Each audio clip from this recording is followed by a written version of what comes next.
한글도 남보다 빨리 깨치고 참 똑똑했는데 갈수록 실력이 뒤처지는 것 같아 걱정이에요. 혹시 초등학교 교과서 본 적 있어요? 어려운 어휘가 너무 많아요. 학교에서는 어휘 개념을 하나하나 설명해 줄 시간이 정말 부족하잖아요. 그럼 어떡하죠? 내 아이의 어휘만큼은 내가 책임져야죠. 어휘 공부의 정성. 초등어휘 3천, 초등어휘 5천. 검색창에 초등어휘 3천을 쳐보세요. 자려고 누웠는데 저스툰 지루한 지하철에 저스툰 자려고 누웠는데 지루한 지하철에 클래스가 타는 재미 저스툰 클래스가 타는 재미 저스툰 웹툰 웹소설은 저스툰 클래스가 타는 재미 저스툰 다시 날씬해지고 싶어. 다이어트 해야 하는데 좀 간단한 방법 없을까?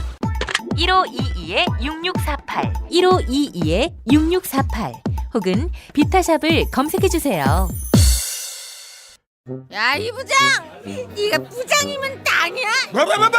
저 인간 저건 쟤 오늘도 술술 풀리고 안 먹고 회수 갔냐? 내일도 신체 상태로 출근하겠구만. 아유. 고려 생활건강 술술 풀리고 음주전 한포가 당신을 지켜드립니다. 특허받은 천연 유래 성분 숙취 해소제 술술 풀리고를 은하계 최저가로 딴지마켓에서 만나보세요.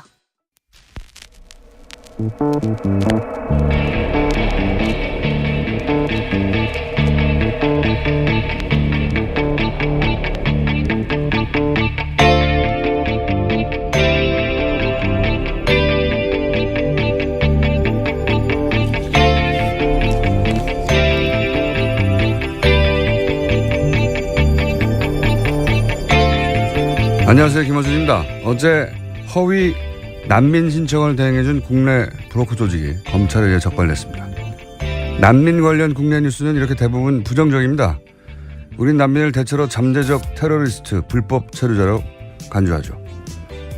난민지회에 관한 국제협약이 채택된 게 1951년이고 우리가 뒤늦게 126개 조인국 중 하나가 된 것도 이미 1993년이지만 그동안 인정된 난민 숫자는 터무니없이 적습니다. 작년 한 해 우리가 전 세계에서 받아들인 난민 총합이 100명이 안 되고 그나마 가족 재결합을 제외하면 60여 명. 참혹한 내전을 겪은 시리아는 1명입니다. 독일이 작년 한 해 수용한 난민이 28만 명. 스페인이 작년 17,000명 난민 수용을 약속했다. 실제 1,100명에 그치자 올해 초 우리 집이 당신들의 집이다라는 구호와 함께 바르셀로나에서만 30만 명이 시위를 했죠. 더 많은 난민을 수용하라고. 이 차이는 어디서 오는 걸까요? 독일이 시리아에 빚진 게 있는가? 오히려 시리아는 6.25 때 우리나라를 지원했던 국가입니다. 빚은 우리가 있죠. 그럼 돈 때문인가? 우리 경제가 독일의 28만 분의 1은 아니잖아요. 스페인보다 우리 GDP, GNI가 더 앞섭니다. 그렇다고 지리적 문제인가? 우리 인접국 난민도 우린 잘 안 받습니다. 이 차이는 어디서 오는 것인가? 우리도 세계 일부라는 연대의식 자체를 배우지 못한 것인가? 우리 스스로를 여전히 약소, 변방국이라 여기는 왜소한 자의식 때문인가? 나만 살면 된다는 정글 자본주의의 당연한 결과인가? 뉴스공장은 앞으로 이 질문을 끊임없이 던지고 그리고 그 답을 함께 찾아가 보겠습니다. 김호준 생각이었습니다.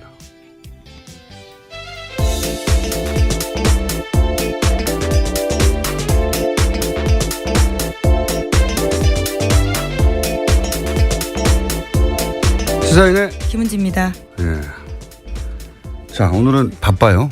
네, 빨리빨리 뉴스가 해보죠. 많습니다. 예, 첫 번째 뉴스는 네, 청와대가 또 박근혜 정부 문건 발견했습니다. 어제 500건 추가로 나와서 공개했습니다. 또 네. 계속해서 나오고 있습니다. 예, 매일매일 예, 청와대발 단독 특종입니다. 그 왜 중세 배경의 영화를 보면 성 지하에 감옥이 있잖아요. 그걸 던전이라고 하거든요. 예. 영화나 게임 보면 거기서 뭐 끊임없이 나와요. 예. 던전 청와대. 예. 그렇게 불러야 되겠어요? 뭐가 나왔습니까? 네, 어제 내용들을 좀 일부 공개했습니다. 가장 눈에 띄는 것은 보수 농객 육성 프로그램 활성화 등 홍보 역량 강화, 보수단체 재정 확충 지원 대책, 상대적으로 취약한 청년과 해외 보수 세력 육성 방안과 같은 내용들이 있었습니다. 또 박근혜 정부는 2015년 7월 달 이병기 비서실장 주재 수석비서관 회의에서 신생 청년 보수 단체들에 대한 기금 지원을 적극 검토하라고 지시하기도 했습니다. 한마디로 돈 주라는 거네요. 네, 보수 세력 지원하라는 거죠. 보수 세력, 있는 보수 세력을 지원하라라기보다는 뭘 단체를 새로 계속 만들라는 거예요. 돈 주고 이게 사실은. 예. 그리고 그 대통령 시정연설 때 저희가 한번 다룬 적이 있는데 시정연설 때 박수부대가 동원됐다. 네, 2015년 10월 달이었습니다. 네, 대통령 시정연설 때 박수부대가 동원된 건 전무후무할 것이라고 했었던 그 박수부대의 청년 무슨 센터들 뭐 무슨 세상. 네, 2015년 10월 달 그때 시정연설 할 때요. 한국자유총연맹뿐만이 아니라 청년 리더 양성센터, 청년이 만드는 세상 이런 인사들이 있었다고 합니다. 네. 이게 이제 돈 주고 만들어서 대통령 시정연설에 동원하고 나중에 태극기 집회에 이런 단체들이 또 이름을 올리고 그런 거죠. 네. 그리고 나서 이런 단체들이 또 끊임없이 진보적인 활동들 혹은 인사들 단체들을 고발을 합니다. 그러면 또 검찰은 바로 수사를 해요. 네, 굉장히 괴롭히죠. 재빠르게 수사했습니다. 예. 그런 거죠. 예. 돈 주고 만들어서 박수부대로 쓰고 그 사람들을 시켜가지고 반대 세력을 고소고발하게. 검찰에 고소고발되면 아무리 작은 사안도 결국 무죄가 날 사안도 시간 돈을 계속 뺏기거든요. 예. 그런 걸 한 겁니다. 청와대가. 그런 짐작들, 보도들은 있었는데 청와대에서 이제 문건이 나오기 시작한 거죠. 자, 또 뭐가 나왔어요? 네, 카카오톡 검색에 자동 연관 검색어에 개입하려 했다라는 문건도 있었는데요. 부처 현안 관련 정책 참고라는 문건에는 카카오톡 샵 검색 기능과 관련해서 좌편향적인 자동 연관 검색어 논란이 있으니까 좌편향적 자동 검색. 네, 그렇게 쓰여 있다고 합니다. 샵 제가 카카오를 안 해가지고. 네, 카카오톡 그 문자 메시지를 보내는 창에 보면 샵 표시가 있습니다. 네. 그걸 누르면 자동 연관 검색어가 나오는데요. 포탈처럼. 예, 그것이 일종의 좌편향적으로 되어 있다라고 박근혜 정부는 판단한 겁니다. 예. 박근혜 전 대통령이 그렇게 말했나 보죠. 카톡을 쓰는데 샵을 눌렀더니 정부 비판적인 연관 검색어가 떠서 예, 공장장 이름 같은 것들이 이제 쓰여 있지 않았을까. 이게 사람들이 많이 검색하면 자동으로 뜨는 건데. 그렇죠. 아니 이 정부를 비판하는 검색어 뜨면 안 되지. 이건 거꾸로 얘기하면 검색어를 조작하라는 얘기잖아요. 예. 향후 포털 검색어 이거 한번 반드시 들여다볼 필요가 있다. 저는 그렇게 생각합니다. 네, 관련해서 포털 관련 내용도 있는데요. 포털 뉴스 서비스의 사회적 책임 강화 방안이라는 언급도 있습니다. 여기에는 언론사로서의 위상 부여 여부와 포털의 수익 환류 제도와 추진 검토, 일종의 포털을 손보겠다라는 뜻으로도 해석할 수 있는 부분입니다. 그렇겠죠. 예. 얼마나 그걸 마음대로 하고 싶었겠어요. 예. 그리고 그렇게 개입한 적이 없는가 과연 따져볼 일입니다. 모든 언론은 언론사를 개입하는 게 더 어려운 거예요. 생각해 보시면 언론사들은 기자들로 구성되어 있고 기자들은 차질적으로 누군가 이렇게 개입하고 시키는 걸 싫어해요. 근데 끊임없이 이제 언론에 개입하고 오도하고 언론을 이렇게 하라고 지시하고 협조받으라고 하잖아요. 포털은 그냥 사기업입니다. 일개. 포털은 그냥 회사예요. 그냥 회사. 포털에 언론사들의 기사가 뜬다고 해서 포털을 언론사처럼 미디어처럼 인식하는 경향이 점점 커지고 있는데 실제 그 기능도 하고요. 근데 포털은 그걸 납품받아서 그냥 배급하는 그냥 일개 사기업입니다. 그러니 얼마나 정부가 마음만 먹으면 더 쉽겠는가 개입이. 그 점을 저는 주목해서. 근데 그 결과는 엄청나죠. 예. 그래서 영향력이 훨씬 커졌으니까요. 요새는 카카오톡 한 달에 4만 2천만 명 쓸 정도로 아주 크다라고 합니다. 4,200만 명이겠죠. 아, 예, 죄송합니다. 4,200만 명입니다. 자, 그러니까 다시 한 번 말씀드리지만 포털은 그냥 일개 회사예요. 공공기관도 아니고 언론사도 아니에요. 그러니까 정부가 일개 대기업도요 이렇게 마음대로 하는데요. 포탈에 이런 영향력을 발휘하고 싶었다면 과연 안 했겠는가 하는 의구심을 갖는 것은 저는 합리적이라고 봅니다. 네. 이제 실제 그런 문건이 나왔기 때문에요. 더 들여다봐야 되겠죠. 볼 필요가 있다. 또 뭐가 있습니까? 뭐 문서가 네, 또- 많이 나왔네요. 예, 관련된 내용들을 계속 좀 보고 알려주고 있는데요. 삼성 관련된 내용도 있습니다. 삼성물산 합병과 관련된 내용인데 문건에는 국민연금의 의결권 행사에 개입할 것인지 정부가 개입한다면 의결권 방향은 어떻게 설정할 것인지 관한 것이 있고요. 또 해외 헤지펀드의 공격적 경영권 간섭에 대해서 국민연금 등을 적극 활용하되 정부가 대기업을 지원하는 것처럼 보이지 않도록 위원 구성을 신중하게 하고 관계부처가 한 목소리로 대응해야 한다라는 표현도 있다고 합니다. 모든 게 다 들어있네요. 지금 소위 이제 국정농단 사태에 삼성 관련해서 주고받은 거. 그러니까 최순실 정유라에게 지원을 하고 삼성에게 뭘 해줬냐 대가로. 여기 다 나오네요. 다 나와. 그러니까 그렇죠. 예. 대기업을 지원하는 것처럼 보이면 안 된다. 이 말은 자기들도 대기업을 지원하는 거라는 걸 알고 있었다는 거죠. 예. 예, 삼성으로 특정할 수 있는 워딩으로 보입니다. 삼성이잖아요. 네, 하지만 여긴 대기업이라고 써놨는데요. 네. 당시 시점이 그렇습니다. 삼성물산 합병건이 굉장히 논란이 되던 삼성이라는 때였습니다. 단어를 썼을 뿐, 예, 삼성을 지원하는 것처럼 보이지 않도록 해야 한다라고 문서가 나왔으니까, 예, 삼성을 지원한다는 걸 자기들도 알고 있었다는 거고, 그리고 뭐 외부 전문가들을 잘 구성해야 된다. 이런 말은 그 국민연금 그것도 문제가 됐었죠. 국민연금이 이런 정도의 금액을 투자하는 게 아니라 이제 간섭을 하면 의결권 행사 전문위원이 따로 있잖아요. 예, 그렇습니다. 근데 그 외부 전문가들은 반대했단 말이죠. 그러니까 그래서 외부 전문가들 전문위원회에 안건을 올리지도 않고 자체적으로 철회해버렸죠. 그렇죠. 국민연금 기금운용본부 간부들로 구성된 투자위원회 열었습니다. 그러니까 위원 구성을 신중히 하란 말은 반대 의견을 배제하라는 얘기고 문제가 된 게 다 여기 있네요. 예. 빨리 증거를 제출해야 되겠네요. 자, 이게 참네. 득템 정도도 아니고 이게 뭐 신받다 뭐 이런 수준으로 캐고 있어요. 채굴을 하고 있다. 또 나올지도 모르겠어요. 네, 그럴 걸로 보입니다. 또 있습니까 내용이? 네, 또 있는데요. 서울시가 청년수당을 강행하면 지방교부세 감액 등 불이익 조치를 하라는 내용도 있었습니다. 이건 정말 실제 이것도 문제가 됐었죠. 예. 예, 그렇죠. 서울시 같은 경우에는 청년수당 사업 추진했었는데요. 보건복지부가 직권 취소해서 도입 한 달 만에 중단된 바가 있습니다. 이게 내용이 뭐냐면 서울시 지자체에서 중앙정부가 안 하는 복지 정책을 펴려고 하니까 중앙정부는 뭐 하냐 소리를 들을까 봐 지자체에서 못하게 하는 거죠. 그리고 그렇게 해서 박원순 시장의 지명도나 혹은 인기도가 올라갈까 봐 그런 이유도 있는 거고요. 지자체가 하면 중앙정부가 더 격려해야 되잖아요. 그렇죠. 같이 가거나. 근데 이 복지에 관심 없는 박근혜 정부에서 우리 안 하는데 니들만 하면 우리가 안 하는 거 들키잖아. 이거거든요, 심보가. 그래서 쟤들도 못하게 해. 이게 말도 안 되는 건데 이제 그런 걸 지시했다는 거고요. 서울시 저거 못하게 하라고. 그런 겁니다. 네, 그렇게 또 그런 게 나왔고.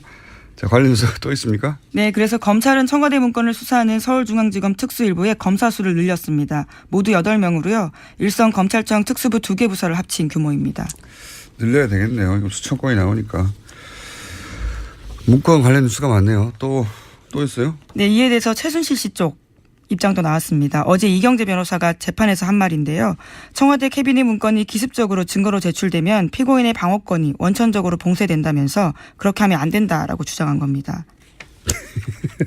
검찰이 시도 때도 없이 증거를 계속 제출하고 있다. 이렇게 불만을 표하기도 했습니다. 아니 그러면 피고가 힘들까 봐 있는 증거를 안 내놓나요? 이건 말도 안 되는 소리인데.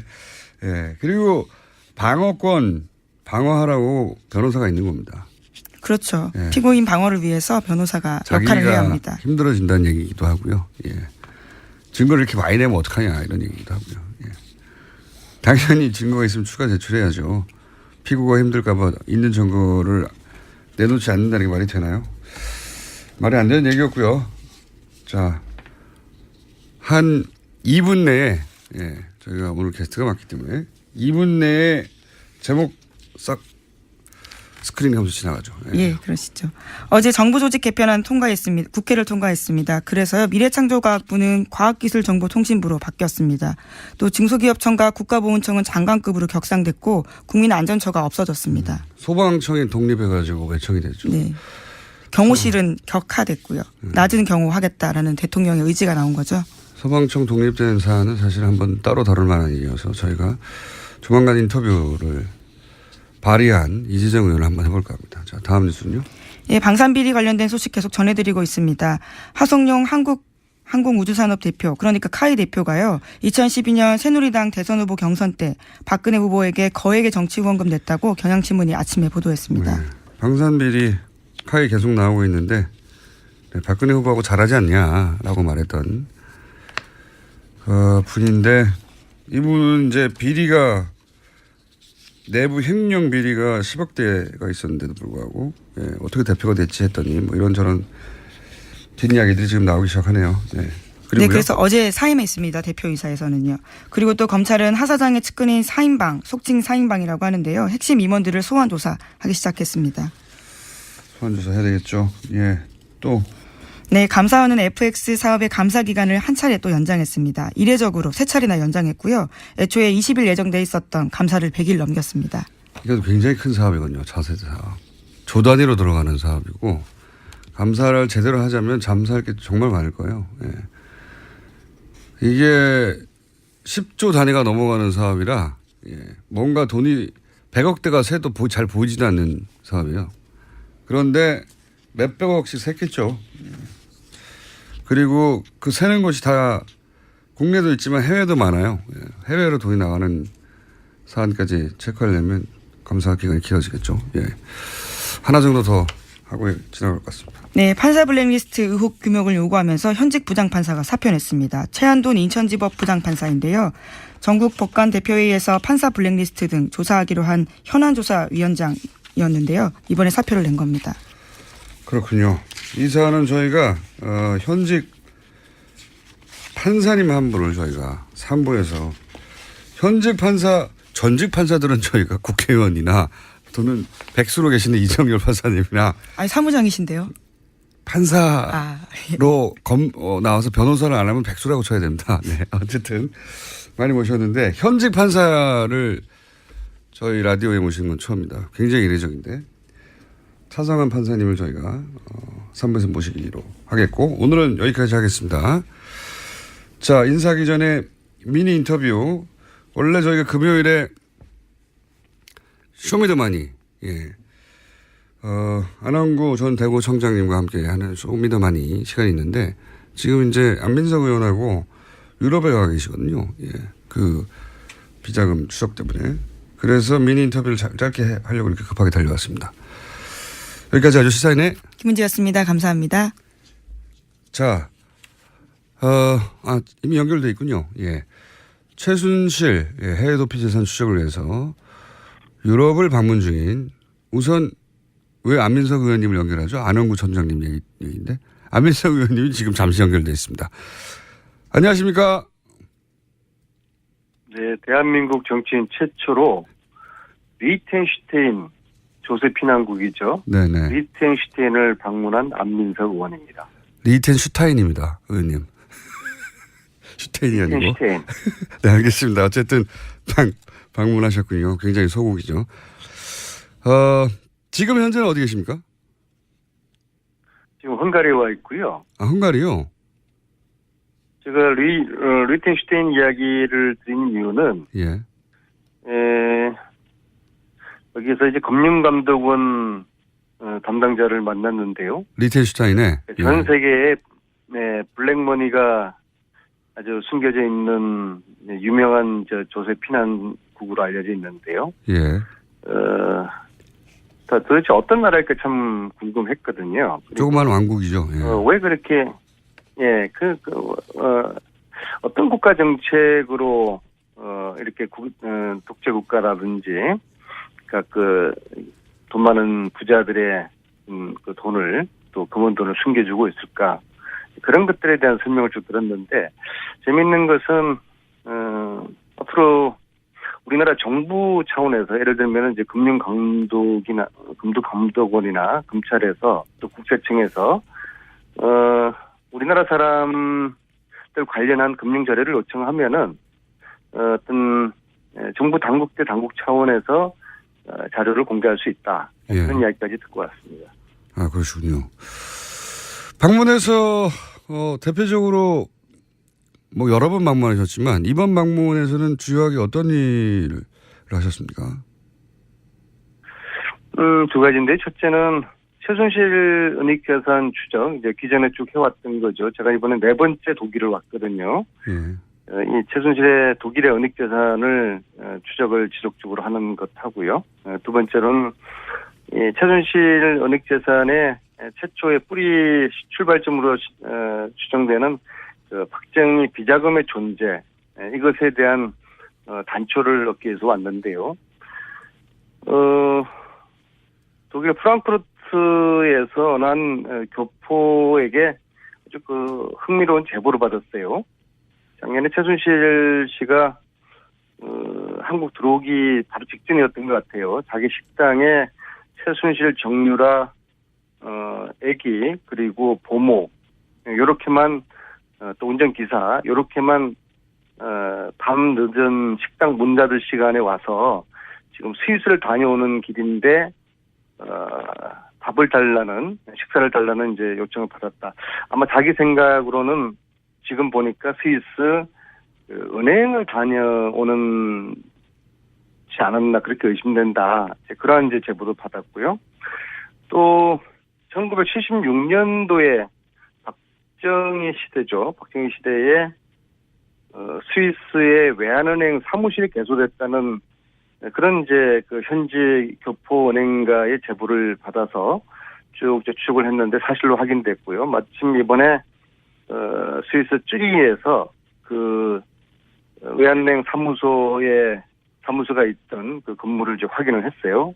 재미있는 것은 이 외환은행 사무소 76년도에 개소됐던 이 사무실 위치가 프레이저 보고서에 나오는 박정희 스위스 비밀 계좌가 있었다고 하는 유나이티드 뱅크 UBS 예. 거기와 도보로 한 5분 거리에 위치해 있더라고요. 가까웠다. 76년에 왜 사무실을 이렇게 개설했을까? 이거 좀 확인돼야 되고요. 그래서 좀 이건 특별법 없이는 70년대 이런 사항을 확인을 정확하게 하기가 어려운 그런 이제 한계가 있죠. 그래서 특별법이 꼭 필요하다는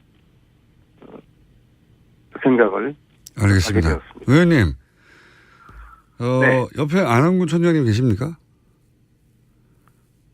옆방에 있습니다. 아니, 원래 저희가 안한군 총장님과 통화하기로 했는데 안민석 의원님과 아니, 우리가 지금 네. 2,000km를 최순실 루트를 따라서 독일, 스위스, 리텐슈테인, 오스트리아, 헝가리 5개 나라 2,000km를 지금 달려왔거든요. 차와 기차로. 그래서 공장장도 우리 격려를 해줘야지 이렇게 웃으면은 이건 뭐 네, 고생하셨습니다. 하늘이 무너질 듯해요. 하늘이 무너질 듯. 그렇게 하시죠. 예. 웃지 말고. 예. 자, 의원님 잠시 계시고요. 안한군 총장님 좀 바꿔주십시오. 총장님. 예, 안녕하십니까. 네. 저희가 총장님하고 통화하려고 그랬는데 안민석 의원님이 많은 시간을 뺏었습니다. 지금 최순실 은닉 재산은 어떻게 되어가고 있습니까? 찾으신 게 있습니까? 또 추가적으로? 예, 지금 몇 군데 지금 확인이 되었고요. 그런데 요번에 이상한 점은 이미 그 최순실 재산 일부가 예. 누수가 되고 있다는 정황을 누수요? 예. 지금 우리가 현행 법상으로 범죄 수익으로 확정이 돼야 몰수를 할 수 있지 않습니까? 예, 예. 그런데 지금 최순실 재판이 지금 진행 중에 있고요. 예. 근데 현행법으로도 일단 확인되기 전에 예. 그런 정황이 있으면은 확정된 보존함이라는 그런 조치를 취해서 재산 누수가 되지 않도록 해야 되는데. 누수. 예. 새지 않도록. 예. 예. 새지 않도록 해야 되는데 이미 일부가 지금 정리가 되고 있는 정황. 예를 들어서 이미 밝혀진 그때 구매했던 호텔이나 이런 부동산이 있지 않습니까? 그 이전의 것 말고 국정농단 사태 와중에 밝혀진 그 호텔 같은 경우는 어떻게 됐습니까? 그래서 지금 그런 게 일부가 지금 팔렸는 것으로 지금 저희들이 확인이 되고 있고요. 팔아서 현금화를 했나요? 재산들은 현금화된 것으로 보입니다. 누구한테 팔았죠? 그리고, 이 재산을 형성할 때 예. 저희들이 추적해오는 그 부분들을 조력했던 그 팀들의 일부 재산, 일부 회사에서 취득한 것이 아니라 지금 그러면 이는 되지 않았지만 그러면 그 말씀은 그러니까 페이퍼 컴퍼니가 중요한데 많이 등장했는데 그 페이퍼 컴퍼니가 다시 최순실 씨 부동산을 사는 것처럼 해서 가져갔나요? 그렇습니다. 그 사는 주체들은 이 재산을 형성하는 과정에서 도와준 세력들이죠. 그러면 최순실 씨가 도로 가져간 거 아닙니까? 이름만 막 바꿔서? 뭐 그렇게도 볼 수 있죠. 그래서 이제 정확한 내용은 일단 조사를 좀 더 해봐야 되겠지만 그렇게 지금 추정이 되고 있습니다. 아하, 최순실 재산이 정리되고 있는 와중인 거군요. 그러니까. 네, 안 국장님, 저희들이 받았던 제보 하나를 소개를 해드릴 것 같아요. 독일에 있는 동포 여성분이요. 네. 이런 제보를 저희들에게 합니다. 잠깐만요, 의원님. 이거 굉장히 중요해서 혹시 미리 잘 정리한다는 말씀하실 내용 아닌가요? 방송에 나오시려고 미리 이야기인데요. 아직 정리 안 된 채 터뜨리신 거 아닙니까? 아니요, 재산 처분하고 비슷한 이야기인데요. 저희들이 받은 제보가 프랑크푸르트의 안 여사라고 하는 분이 자기가 최순실에게 월급을 받고서 어떤 그 가게에서 일을 하고 있다. 네. 그런 제보를 해서 그 안 여사를 찾아가라. 그래서 이제 저희들 쭉 추적해서 그 이제 근무를 찾았는데 그 안 여사가 근무했다는 그 근무는 이미 다른 회사가 들어섰어요. 그래서 아마 페이퍼 컴퍼니를 이용해서 어떠한 사업을 했던 것으로 생각되는데 이 방송을 들으시는 독일 프랑크푸르트에 계셨던 안 여사라고 하시는 분요. 이미 지금 귀국을 했습니다. 국내 한국에 계실 걸로 추정되는데요. 안 여사님은 저희들에게 연락을 해주시면은 최순실의 또 페이퍼 컴퍼니 한 부분을 정확하게 밝힐 수가 있습니다. 알겠습니다. 방송을 지금 스피커로 쓰시는 거군요. 지금 방금 제보자를 찾는. 알겠습니다. 다시 의원님 들어가시고요. 다시 안홍구 청장님께 한두 가지 여쭤보겠습니다. 네. 이번에 그 프레이저 보고서에 등장했던 은행 근처에서 지난 시간에서 다뤘던 유경수 여사의 사촌 오빠가 지점장으로 근무했던 스위스 은행, 외환은행 지점, 혼자서 그러다가 그러니까 유럽 기업과 거래가 없던 70년대에 만들어졌다가 유럽 진출이 활발해진 2000년대에 들어서는 오히려 폐쇄한 의혹이 드는 지점, 그 지점에 가보셨나요? 예, 그 위치를 아까 안 의원님 말씀하신 5분 거리에 있다고 하는. 스위스 유니온뱅크와 그 크레딧 스위스 은행이 같이 있거든요. 같이 있는데 거기서 한 5분 거리 정도 남짓한 거리에 있는데 그 건물들이 그 엄청난 우리나라로 치면 명동과 같은 그런 비싼 곳이에요. 그 비싼 곳인데 이미 그 건물도 아마 그 83년도부터 이 보존해야 될 건물로 지정돼서 관리가 되고 있는데요. 그곳에 그 비싼 곳에 스위스 사무소가 있었더라고요.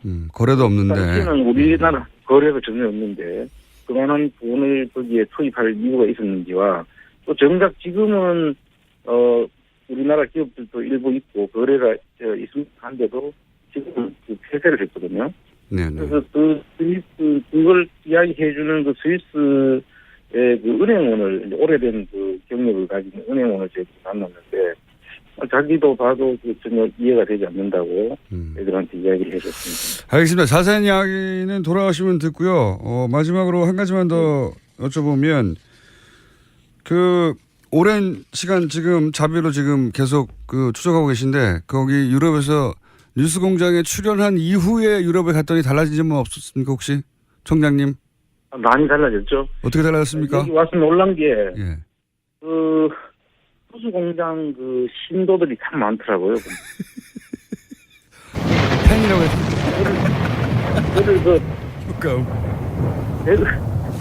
저를 대구 청량으로 알지 않고 네. 천둥 번개로 알고 계세요. 저희가 하도 심심해서 말씀하실 때 천둥 번개로 효과음으로 넣었는데 그렇군요. 뉴스공장 팬들이 해외에 참 많습니다.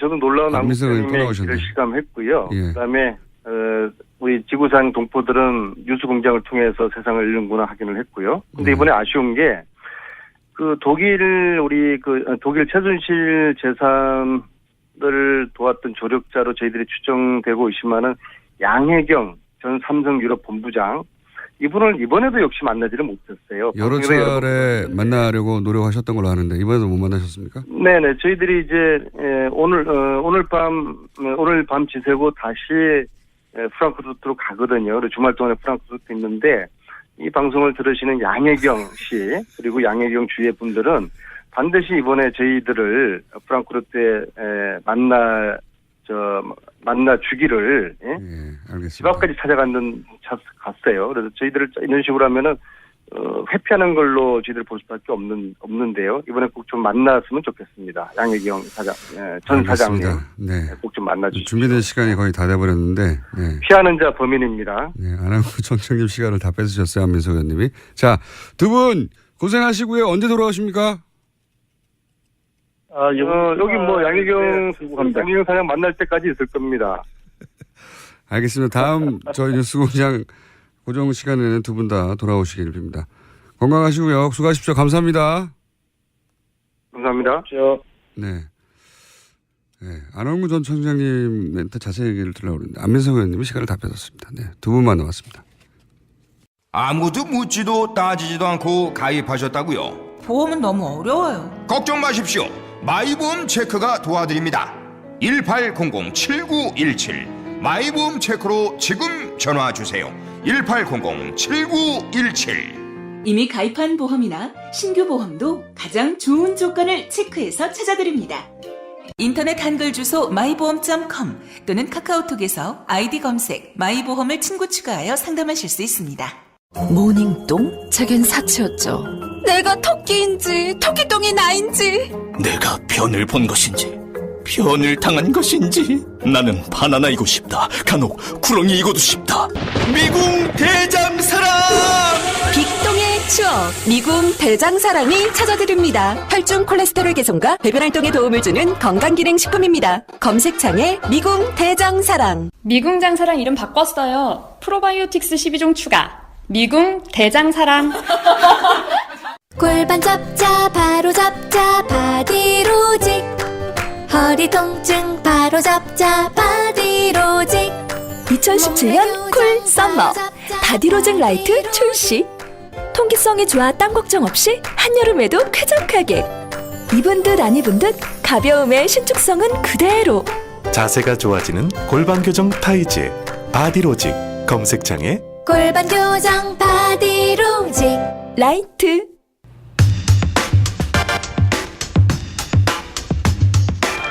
요즘 연일 문건이 청와대로부터 나오고 있습니다.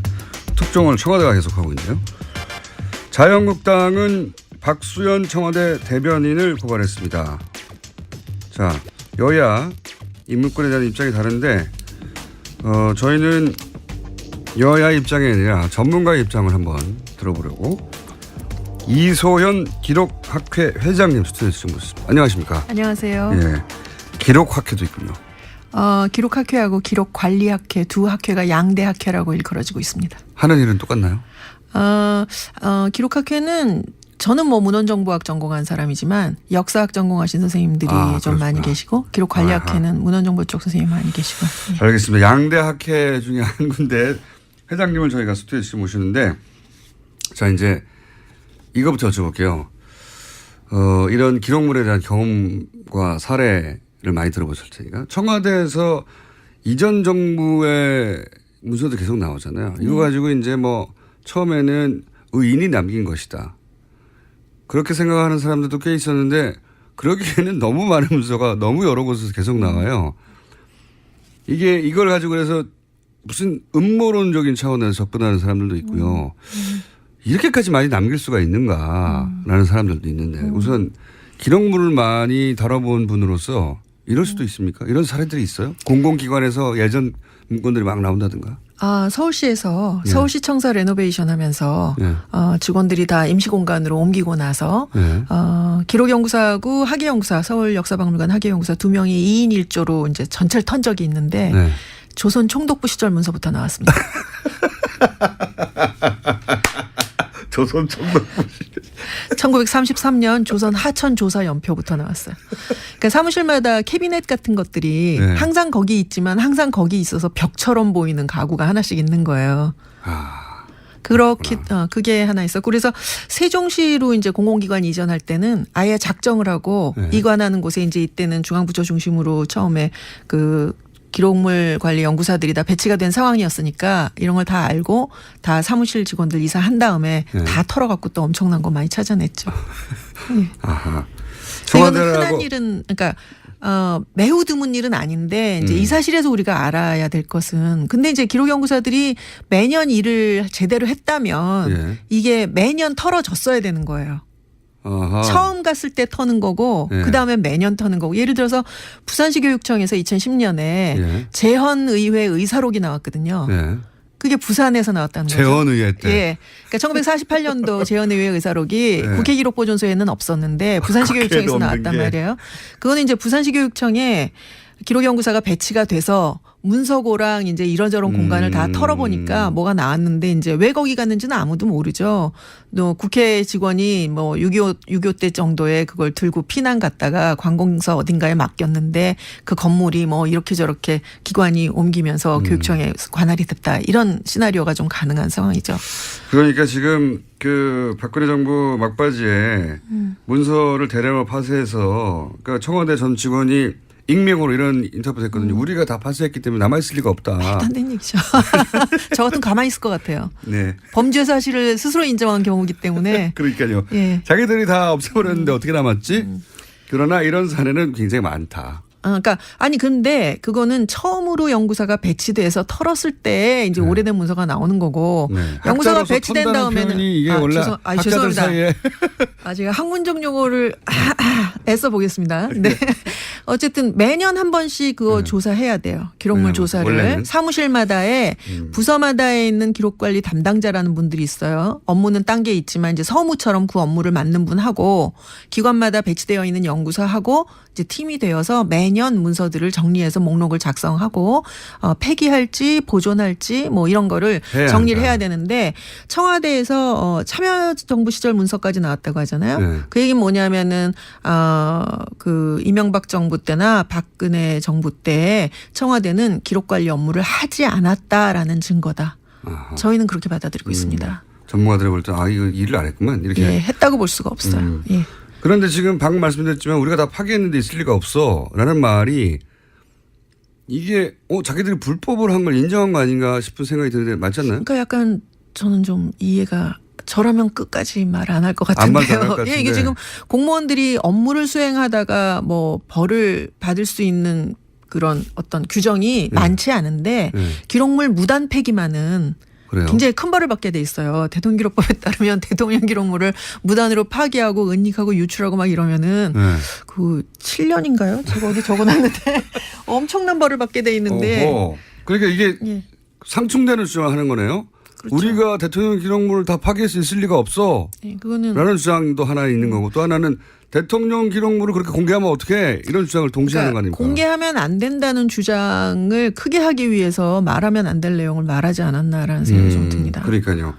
파괴했다면은 대통령 기록물을 파괴했다는 걸 인정해버리는 게 되는데. 그렇죠. 그래서 저희가 있을 리가 없다는 말을 하다 보니까 그죠. 엊그제 저희가 이제 그 기록학회하고 투명사회를 위한 정보공개센터, 알권리연구소, 한국기록전문가협회 이렇게 네 단체가 국회에서 기자회견문 발표했는데 거기 요청하는 것 중에 하나가 이 무단 폐기했다는 직접 증거가 나왔으니까 수사하고 고발하라. 고발하라. 그게 저희 요구 사항입니다. 이거 무단 폐기 굉장히 중요한 문제죠. 그렇군요. 그것도 범죄 사항이군요. 지금 이제 남아있는 문건들의 내용들이 이제 지금 각종 국정농단의 증거물로 쓰여질 수 있을 것 같다는 얘기 또 한편으로 나오지만 또 한편으로는 파기했다는 사실 자체도 고발 내용이 고소 내용이 되는군요. 예, 네. 저희 요구사항이 3개였는데요. 첫째는 이번에 발견된 기록들도 마찬가지고 황권한대행이 이제 위임받아서 지정한 기록도 저희는 그거는 법에 근거가 없는 무리한 정도가 아니라 글쎄 법의 취지에 맞지 않는 잘못된 해석이라고 생각하고 있어요. 그 자체 지정해서는 안 된다고 보는데 그 기록까지 포함해서 이 모든 걸 다 공개하라라는 게 첫 번째 요구사항이었고요. 두 번째가 무단 폐기 조사해서 처벌하라. 세 번째는 이 이관 전반적인 진행되는 내용에 대해서 조사해서 또 조사하라. 이게 세 가지가 요구사항입니다. 되지 않았다 아예. 예, 이게 지금 지난 10년 동안 대통령기록법은 여러 가지 정치적 전쟁 상황 그렇죠. 속에서 아주 너덜너덜해졌는데 이번 일이 아주 뭐 총체적으로 난맥상을 다 보여주는 그런 일이라고 생각하고 그럼 있습니다. 지금 청와대가 자체적으로 이건 공개도 되고 이건 공개할 수 없고 뭐 이렇게 구분 작업을 진행하고 있는 것 같아요. 네. 그중에 일부는 이것은 지금 재판 진행 중인 사안으로 연결되니 검찰에 넘기기도 하고 이런 행위 전체를 지금 야당에서는 불법으로 보고 있지 않습니까? 학회에서는 어떻게 보고 있습니까? 이 대통령기록법의 1조의 법의 목적을 보면 국정 운영의 투명성과 책임성을 위해서 이 법을 제정했다라고 돼 있어요. 지금이야말로 박 전 대통령의 책임을 물어야 할 때인 거죠. 마침 또 법적 책임을 묻는 지금 단계에 와 있고요. 그러니까요. 근데 거기서 굉장히 중요한 단서가 되는 내용들이 나왔다는 거죠. 그걸 이제 공개도 여러 차원이 있죠. 완전히 국민들한테 이 또 학회장 같지 않은 말이라고 하시겠지만 까버릴 수도 있는 거고. 아니면은 뭐 그 단계로 털어서 깐다. 그렇죠. 털어서 깔 수 있는 거고. 그 다음에 뭐 법원에만 제출한다고 하는 거는 완전 공개하는 거랑은 또 아니죠. 별개의 문제죠. 그렇죠. 그러니까 지금 또 뭐 완전히 다 유출한 것처럼 주장하고 있지만 사실은 일부 법적 검토를 통해서 공개에도 상관없다고 자기들이 판단한 거를 열고 나머지는 이런 게 있다라고 이야기한 거지. 이거 유출이라고 말할 수는 없단 말이에요. 그러니까 이런 문제에 대해서 근데 이거를 이제 그러나 만약에 모든 게 다 정상적인 상황에서 저희가 보기에 이것은 대통령 기록을 보호해야 되는 상황이다라고 보는 입장에서 이런 일이 벌어졌다면 이런 거는 좀 법의 취지를 생각해서 보호할 건 보호해달라고 요청하는 기자회견을 저희가 했을지도 거꾸로. 모르겠어요. 네. 그러나 이번 상황은 박 전 대통령이라고 하는 분이 아주 특별한 대통령이잖아요. 아주 특별한 분이죠. 네네. 근데 이런 분이 나올 것을 예상을 못하고 저희가 대통령 기록법을 만들었기 때문에 지금의 법으로는 이번에 벌어진 일들을 굉장히 복잡한 일이라 뭐 한마디로 말할 수도 없지만 지금의 법으로는 이거를 처리할 수가 없다라는 게 저희 입장이에요. 그리고 오히려 지금 벌어진 범죄 혐의를 소명하는데 대통령 책임을 강조하며 만든 기록물 법이니까 그 책임을 제대로 수행하지 못한 대통령이 이런 일이 벌어졌으니 책임을 묻기 위해서 이런 문서는 활용돼야 된다. 대통령 입장에서도 지금 억울하게 지금 이렇게 당하고 있는 측면이 있다면 기록으로 그것을 소명을 해야죠. 그렇죠. 기록은 책임 행정의 도구니까요.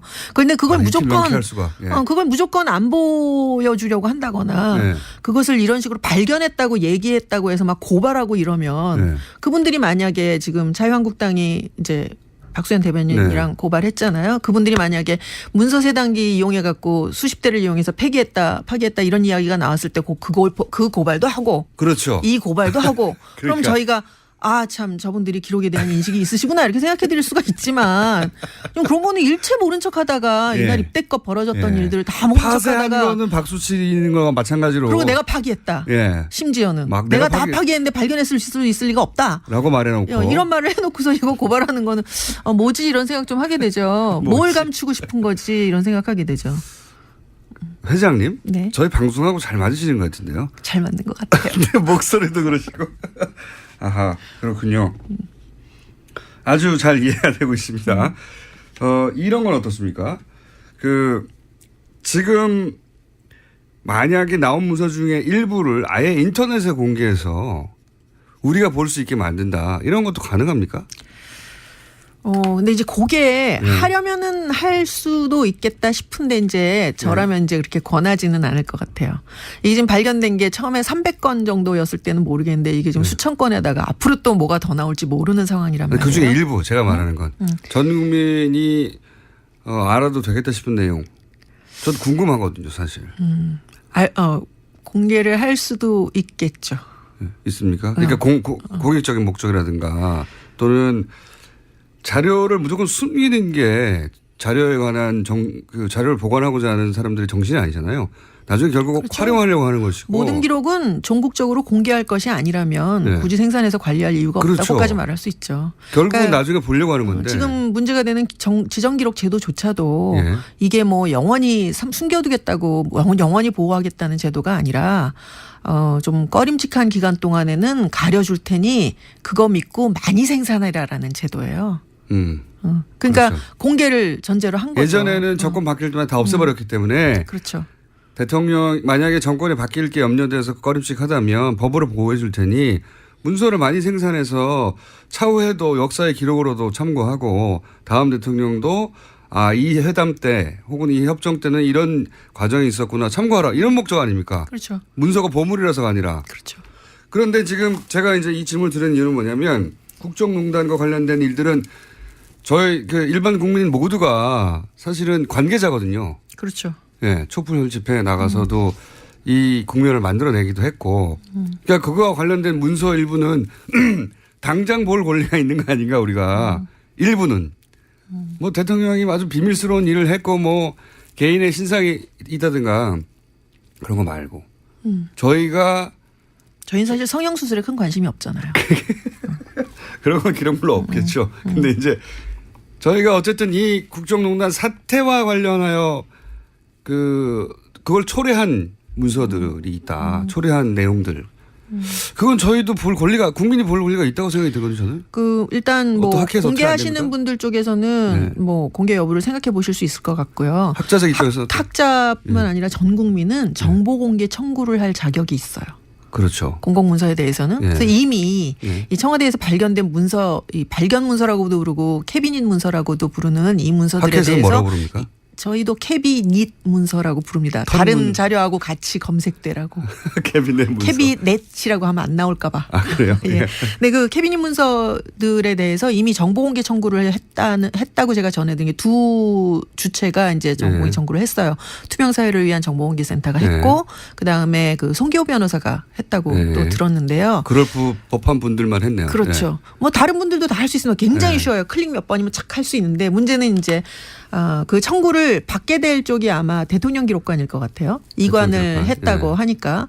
근데 문제는 대통령 기록관에서 이 기록들을 다 훑어보고 어떤 것이 공개할 수 있는 것이고 어떤 것이 비공개해야 할 것이고 어떤 것이 비밀인지 판단할 수 있는 역량이 될지는 제가 잘 모르겠습니다. 이때 역량이라고 하면 실제 그 지적 능력을 얘기하는 게 아니라 그런 판단을 내릴 이 정치적인 아주 그냥 정치적인 에너지가 아주 꽉 찬 이 공간 안에서 뭐 자유한국당에서는 절대 안 된다고 그러고 여당에서는 하라고 그러고 뭐 그럴 수 있겠죠. 그거를 할 수 있는 그런 그 역량이 정무적 정치적 역량이 없다고 판단해서 질질 끌 가능성이 좀 높다고 생각합니다. 오히려 그리고 지금 좀 애매한 게 지금 또 대통령 기록 관장으로 계시는 분이 이명박 대통령이 임명하신 분이에요. 기억하실까 몰라도 2008년에 그 봉화 유출 갖고 이제 생 난리를 치면서 생난리 또 나왔어요.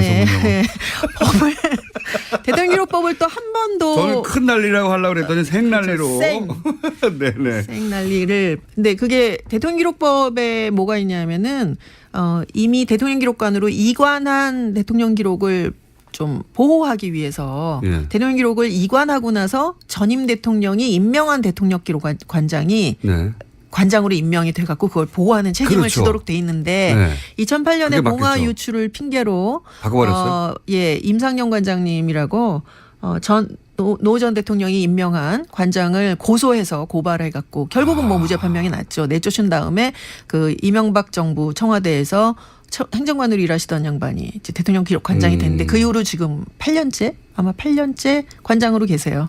아, 그런 또. 그러니까 이게 정치적 입장이 개입되지 않다고 볼 수 없죠. 그분 그렇기 때문에 이분이 황교안 권한대행에게 지정 권한을 위임한다라고 하는 결정을 그렇게까지 무리하게 내리게 되는 근거가 아닐까라는 생각을 하게 됩니다. 그런 학자들은 그런 추정할 수밖에 없다. 왜냐하면 이렇게 무리한 걸. 그렇죠. 그렇죠. 왜냐하면 그 위임의 근거로 들었던 법조항이 예. 대통령기록법의 2조예요. 근데 예. 2조를 보면 대통령 기록을 생산하는 대통령에는 당선자와 대통령과 권한대행이 있다라는 조항인데요. 예. 그 조항을 굉장히 무리하게 권한대행이 대통령의 기록도 지정할 수 있다라고 판정 내린 거라 저희는 공식 비공식 경로를 다 동원해서 당시에 안 된다고. 안 된다는 성명은 뭐 이미 이따만하게 발표를 했고요. 이따만하게요? 이따만하게 예. 발표를 했고. 전문용어 굉장히 예, 죄송합니다.